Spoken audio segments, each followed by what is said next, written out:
There comes a moment in some marriages, not always loud, not always dramatic, when the warmth begins to fade.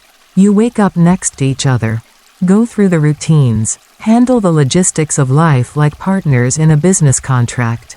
And yet, you feel alone, not because someone left, but because something did. The laughter, the curiosity, the "how was your day?" they've gone quiet.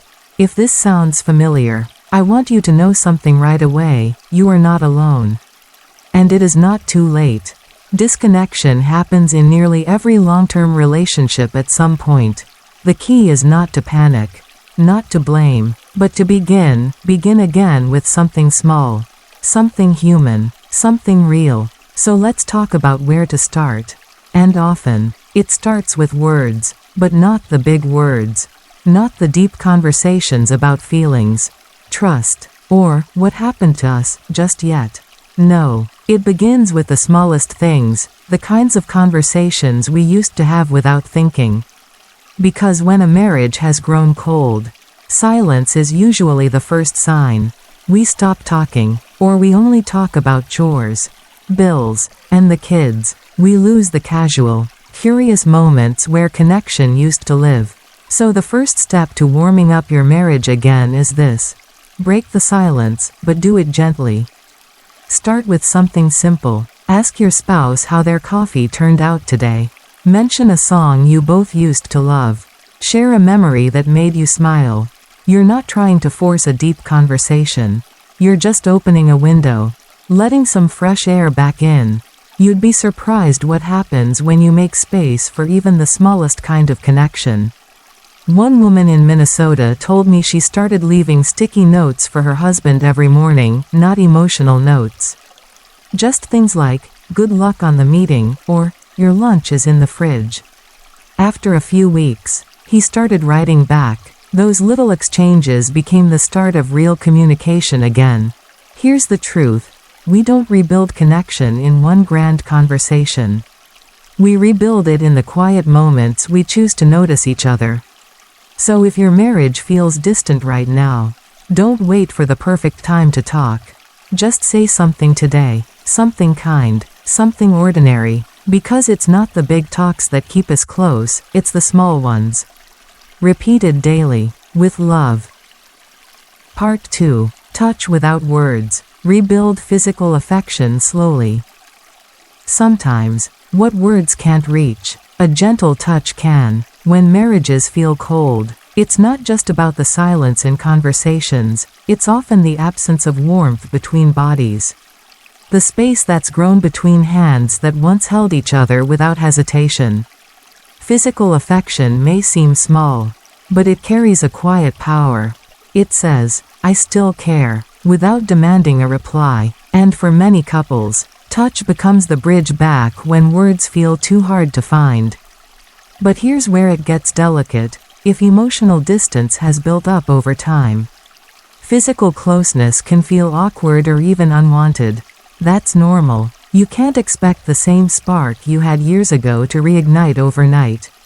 What you can do, though, is begin again, not with pressure, not with expectations, just with presence. Reaching out doesn't have to mean anything grand.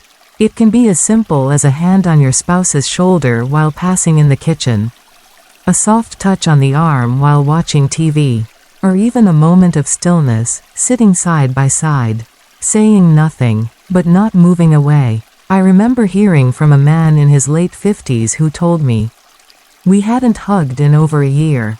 I didn't even realize it until the day she was crying in the car. And I didn't know what to say. So I just hugged her. It lasted maybe 10 seconds. But everything changed after that. That hug didn't solve their problems. But it reminded them they were still on the same team.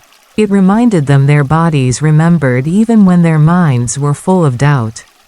Research actually backs this up. Studies show that regular physical affection, holding hands, hugging, sitting close, boosts oxytocin, the hormone that fosters connection and trust. But the trick isn't to force affection. It's to offer it gently, without agenda. You're not trying to get something in return. You're simply making space for closeness again. So if your marriage feels distant, and the idea of hugging or holding hands feels foreign, start small. Don't make it a statement. Make it a gesture. Sit closer on the couch tonight. Let your fingers brush. Let the silence be filled not with tension, but with a presence that says, "I'm still here," and maybe, just maybe, they'll say it back without speaking a word. Part 3. Speak with curiosity. Replace blame with gentle questions. One of the most painful things in a disconnected marriage is not the silence, it's the sharpness when the silence finally breaks. We say things we don't mean. We use words like weapons because underneath the distance is disappointment, frustration, and sometimes even hurt we've never spoken out loud. But if we want to reconnect, we need to shift from reacting to reaching. And that begins when we stop blaming and start getting curious. Curiosity is the language of love that still wants to understand. Instead of, "Why do you always ignore me?" try asking, "Have you been feeling overwhelmed lately?" It sounds small, but the tone changes everything. Blame builds walls. Curiosity opens doors. I've met couples who went months without a real conversation, not because they didn't care, but because every attempt turned into a battle. Then one day, one of them chose a different question, a softer tone, and that was the beginning of a different kind of dialogue. There's a couple in Bristol who once told me, "We used to talk like we were trying to win. Now we try to listen like we want to stay." That shift didn't happen overnight. It began with one phrase, "Help me understand." Those 3 words changed everything. Instead of accusing each other, they invited each other in. One simple tool that works is using "I feel" statements instead of "you always" or "you never." For example, say, "I feel lonely when we don't spend time together," instead of "you don't care about me." The first one opens a conversation. The second one shuts it down. And the more you practice speaking this way, the safer your conversations become, not perfect, but safer. Also, timing matters. Don't bring up hard topics when either of you is tired, stressed, or distracted. Choose a calm moment. And if emotions rise, pause. Take a breath. Come back later. Remember, your goal isn't to win an argument. It's to win each other back. When you speak with curiosity, you're saying, "I still believe there's something worth exploring here. I still want to know you." That alone can melt years of misunderstanding. So start there. Ask one gentle question tonight. Not to fix, not to dig up the past, but to reach toward the heart that once trusted yours. Part 4. Schedule togetherness. Make time for just the 2 of you. One of the most common lies we tell ourselves in a struggling marriage is this: we'll reconnect when things calm down. But life rarely slows down.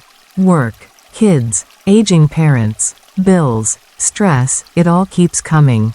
And before we know it, weeks or even months go by without a single meaningful moment together. Reconnection doesn't happen by accident. It happens by intention. That's why one of the most powerful things you can do for your marriage is not expensive or complicated. It's putting each other on the calendar. Now I know that doesn't sound romantic, but hear me out. When you first fell in love, you made time. You rearranged your schedule to see each other, talk, laugh, go for walks, or stay up late just to share your dreams. That intentionality is what made love grow.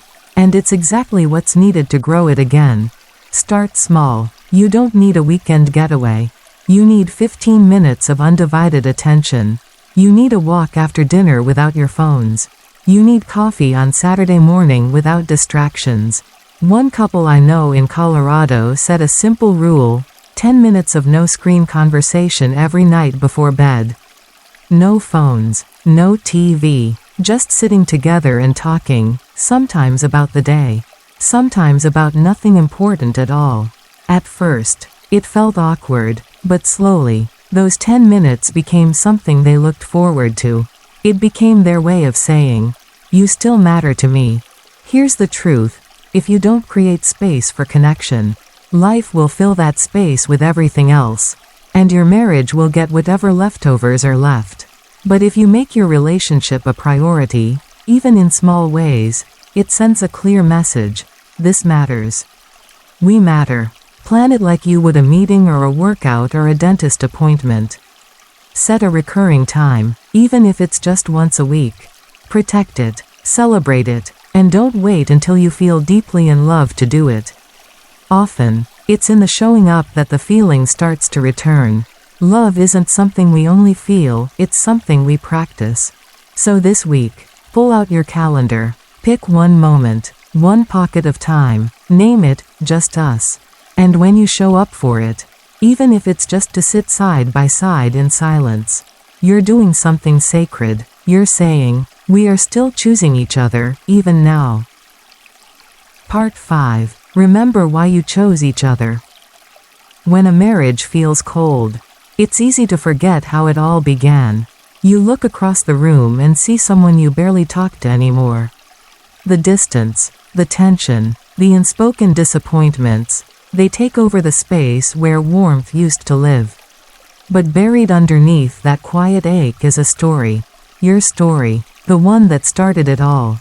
And sometimes, to move forward, we have to look back, not to dwell in the past, but to remember the reasons we once reached for each other with so much hope. What drew you to your partner in the beginning? Was it the way they made you laugh? The comfort of their presence? The depth in their eyes when they listened? Try to remember those first moments. Not the wedding day or the big milestones, but the tiny, tender ones, like the first time they waited for you in the rain.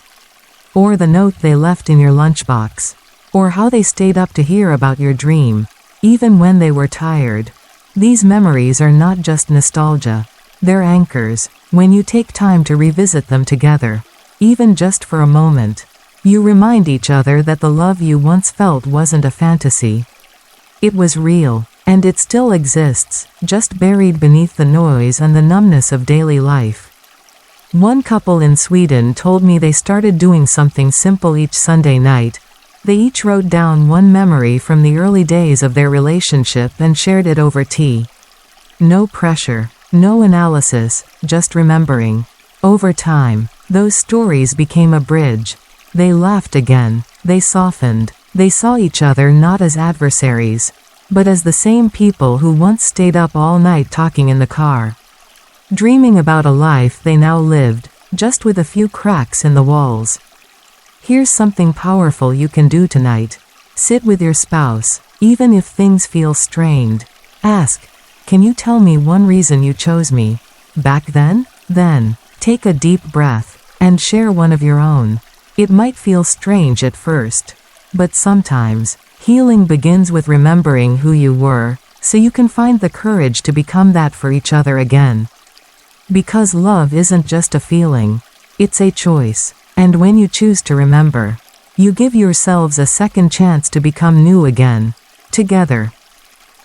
Closing words. Don't wait for the flame. Be the one who lights it. If your marriage feels cold right now, I want you to hear this. It doesn't mean it's over.